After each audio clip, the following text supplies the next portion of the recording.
Across our planet, animals live in two distinct worlds, wild and tame, not separated by geography, but by their relationship with us. On one side, wild creatures follow ancient instincts, surviving by their own wits.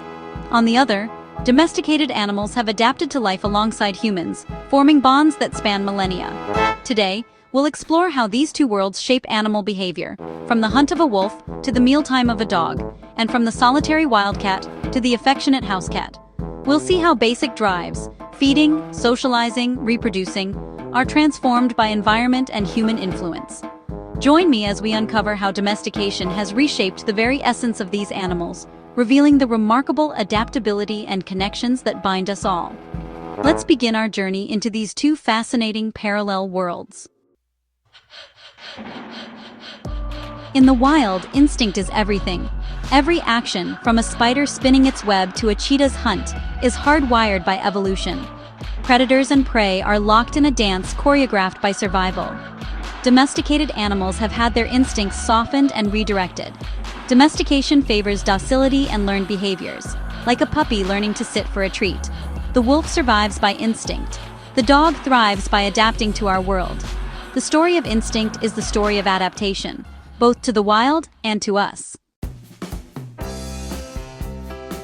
Social life in the wild is a matter of survival. Packs, troops, and herds form complex hierarchies, like wolves with their alpha leaders or baboons navigating alliances and rivalries. Every member has a role, and social signals, body language, vocalizations, maintain order and safety. For some, like leopards, solitude is the rule. Social interaction is rare and often tense. In the wild, social bonds are pragmatic, forged by necessity. Domestication rewrites these rules. Dogs, once pack animals, now see their human families as their pack, looking to us for leadership and affection. Their social instincts are redirected. Tail wags and lowered heads communicate with us, not other dogs. Even cats, descended from solitary wildcats, form new social structures in our homes, sharing space and affection with humans and other pets. The social world of the tame is one of cohabitation, managed by us. Wild or tame, social bonds remain strong, but the framework is transformed. Domestication has shifted the focus from survival-driven groups to relationships built on trust and companionship. The company animals keep is now shaped as much by us as by their own instincts. Our homes have become their new social landscape. The wild's complex societies have been replaced by a new kind of family, one that includes us. In the wild, finding food is a daily struggle. Lions coordinate hunts, wild dogs run for miles, and elephants forage endlessly. Every meal is hard-won, shaping bodies and minds for efficiency and survival. Herbivores and predators alike must know their environment intimately, adapting strategies to secure their next meal. Even tiny creatures, like hummingbirds and ants, display remarkable ingenuity in their search for sustenance. For wild animals, eating is an active, risky endeavor. Domesticated animals, by contrast, have their food provided. No hunting, no foraging, just a bowl at regular times. The anxiety of hunger is replaced by predictability, and the challenge of feeding is gone. This shift changes behavior.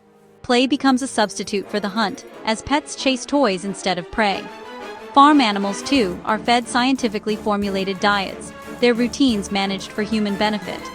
The act of eating, once a defining challenge, is now a simple transaction. The wild's relentless quest for food has been replaced by comfort and routine. Our intervention has transformed one of life's greatest struggles into a certainty. The daily quest for sustenance is now a story of dependence and adaptation. In the wild, humans are seen as threats.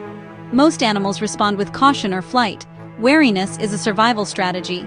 This fear is inherited. Those who avoided danger survived to pass on their genes.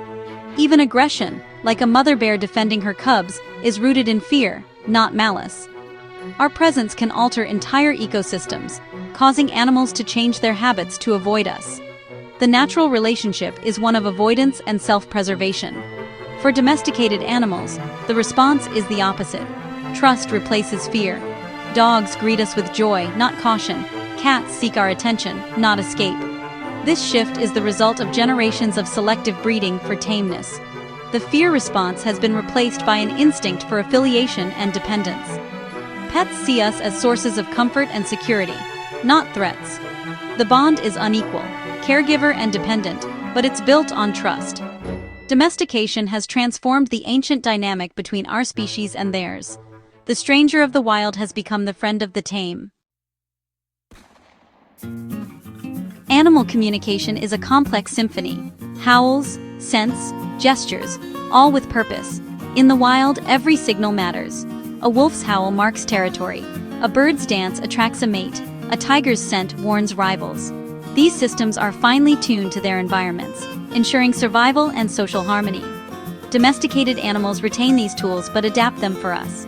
Dogs bark more than wolves, using different sounds to communicate with humans. Cats meow primarily at people, a behavior rarely seen in the wild. Body language shifts too. A dog nudges for attention, a cat rubs to bond. Communication is now focused on us, not just their own kind. The wild's language of survival becomes a language of companionship. Our pets have become experts at talking to us, bridging the species divide. The conversation has changed, but the need to connect remains. Stress is universal for animals, but its sources differ wildly. In the wild, stress comes from predators, hunger, and competition, short bursts of adrenaline for survival. Wild animals are built to handle these peaks and recover quickly. Adaptation is constant. Migration, changing diets, and flexible behaviors ensure survival. Chronic stress, like habitat loss, can be devastating, but wild animals are resilient. For domesticated animals, acute dangers are gone, but new stressors arise: loneliness, boredom, and confinement. Social pets like dogs may suffer separation anxiety. Intelligent animals can become destructive when understimulated. Domestic life can become monotonous, with limited ways to cope. Instead of fleeing, pets may show stress through pacing, grooming, or withdrawal. Their well-being depends on our ability to recognize and address these needs. The wild's challenges have been replaced by new ones, unique to life with humans. Our responsibility is to help them thrive in this changed world. In the wild, reproduction is driven by instinct and competition, courtship displays, battles for mates, and intense parenting. Offspring learn survival skills from their parents, preparing for independence. Parenting is about education as much as protection. In domestication, humans control reproduction. Selective breeding replaces natural choice. Animals are paired for traits we desire, not their own selection. Parenting bonds are often cut short. Young are separated early, missing crucial social learning. Human owners become the primary teachers, shaping behavior and adaptation. For many farm animals, the parental bond is severed almost immediately for human needs. The natural cycle of life is fragmented and repurposed. The first and most important relationship, parent and offspring, is fundamentally changed. The wild's circle of life is redrawn by our hands. Domestication has rewritten the rules of birth, growth, and learning. Our journey reveals a profound divide. Wild animals shaped by instinct and survival, tame animals molded by our influence. Every aspect of their lives, food, society, communication, reproduction, has been transformed by our partnership. This is more than a list of differences. It's a call to see animals with new understanding. The wariness of the wild and the trust of the tame both reflect remarkable adaptations. The story of wild and tame is our story too, one of connection, impact, and shared destiny. Observe, appreciate, and deepen your connection to the animal kingdom we all share.